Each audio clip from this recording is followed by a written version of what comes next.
right?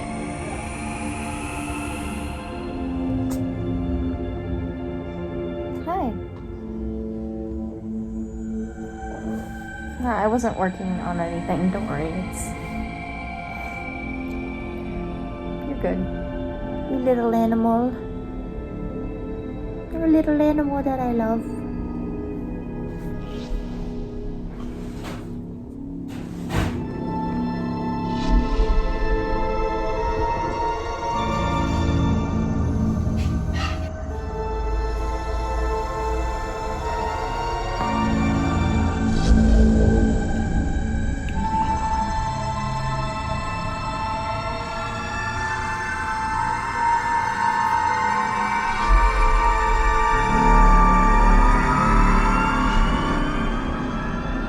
So my task for right now is to move all of the potted plants that I can underneath the porch before we get a huge storm. It's supposed to start at like 1 for a little while, and then from like 5 p.m. to 10 p.m. where there's gonna be thunder and lightning and damaging winds, and they said a brief tornado is possible. I hope our praying mantis survives.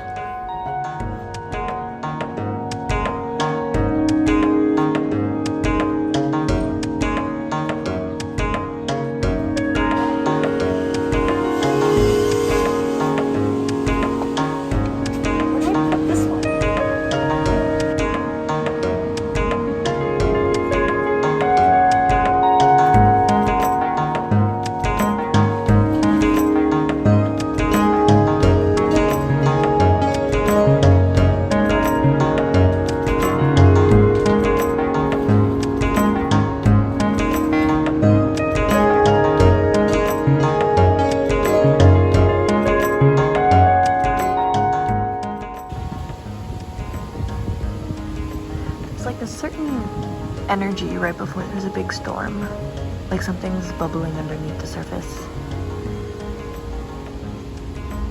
just waiting for something to break, and then the release of the rain comes. Today is the last day of my quarantine, and it's the first day that the temperature has been below 90, and there's actually a really nice breeze coming through my window. It's gonna storm for a little bit. I brought the dahlias in to protect them from the wind. Hopefully we won't have a tornado, because that would be weird, because we don't get them here. But the humidity is something that's gonna just keep going up and up and up and up until the weather breaks. I'm excited. Something's happening.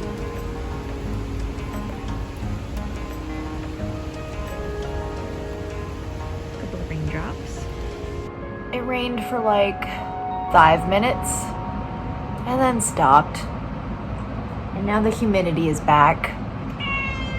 I know, it's hot.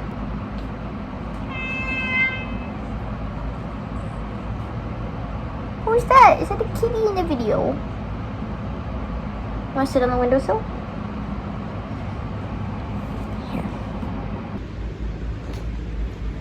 You're just happy being a kitty.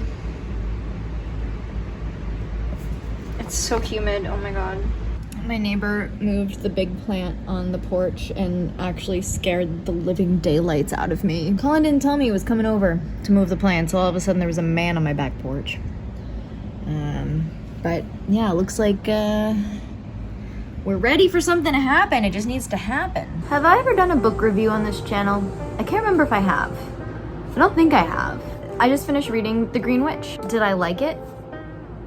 Honestly, through reading it, I discovered that I am not a green witch, but there are some really good things that I took away from here. So much of being a witch is to take what resonates with you and leave the rest. So I have like underlined things, I have folded in many pages of things that resonate with me that I wanted to like keep track of. For like the really important stuff, I took notes and added it to my grimoire, which is what I did last night. I wasn't wowed by the beginning of it just because a lot of it seemed really kind of obvious to me, but it goes over, you know, what is a green witch, being in tune with the earth, getting attuned with nature. Like that stuff I kind of liked, but a lot of it was like very meditation based, which like I already kind of know how to do.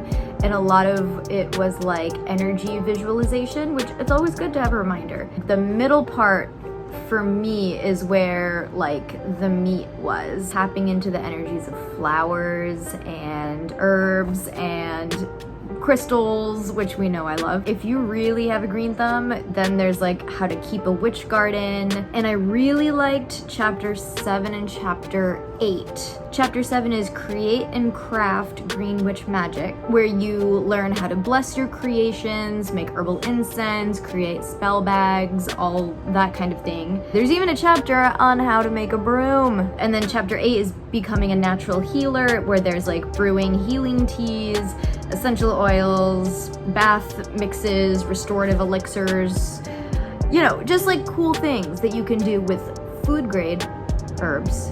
The thing that kind of not turned me off, but like a lot of like the essential oil recipes, I know that like essential oils are controversial, but some of the things in here required a lot of ingredients that are kind of expensive.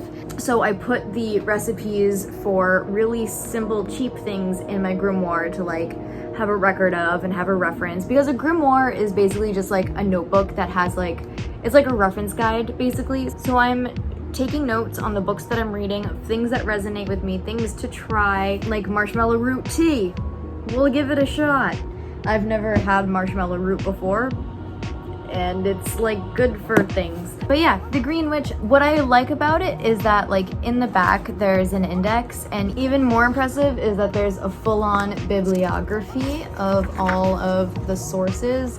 And there's also like this little sort of reference guide in the back where the magical associations of natural items, and it's basically like a comprehensive list of herbs and flowers and plants and their magical properties. And this has actually come in handy because I'm making a pressed flower book. Oh, do you want to see my pressed flower book now that we're on the topic? Let me go get it. As you can see, I got it while I was in Mexico. It's like a handcrafted, super beautiful book. I thought it would be like really good to like put all my pressed flowers into. I've been picking like one flower off of various plants that I find interesting, and I learn about the plant. I learn about not just the magical properties, but I also am learning about the plants in my area.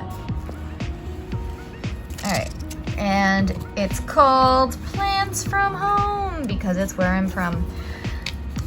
So this is an example. So these are all my pressed flowers. You might recognize some of them. And then I have like what they are, what they're called. They all have like an association with a planet and an element and a deity.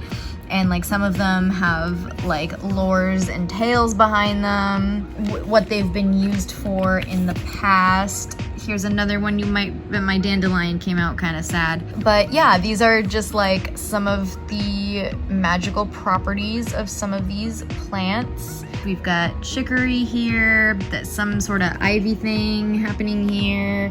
I forgot what that is. That is the 4 o'clock flower that only blooms at 4 o'clock in the afternoon. Actually, is it prettier on the other side? They're just like, it's so delicate. Oh, it is prettier on this side. Okay. Heck, ow! Wants to be on that side? All right, fine. Do you see those little curly cues? Oh my God. That's so pretty. What the heck? So that was a tiny little flower. It got a little squished, but whatever. And it's a type of ivy. It's the ivy-leaved toad flax, to be precise. Oh, my Queen Anne's lace. It turned out so pretty. Oh my gosh. Ah, I'm so happy with the way that turned out. Oh my God, it's beautiful. Wow. I don't want to like touch it too much. I just keep this tissue in here and I press the flowers, but oh my God, that came out so well. And this one, you know, this is like when it blooms, June through September, you know, all sorts of stuff. Do not eat, you will die, because it's very similar to poison hemlock. That's so far what I have of my little flower book. Well, the chances of a thunderstorm have now dropped to 40% chance. I'm doomed to roast in this humid misery for all of eternity.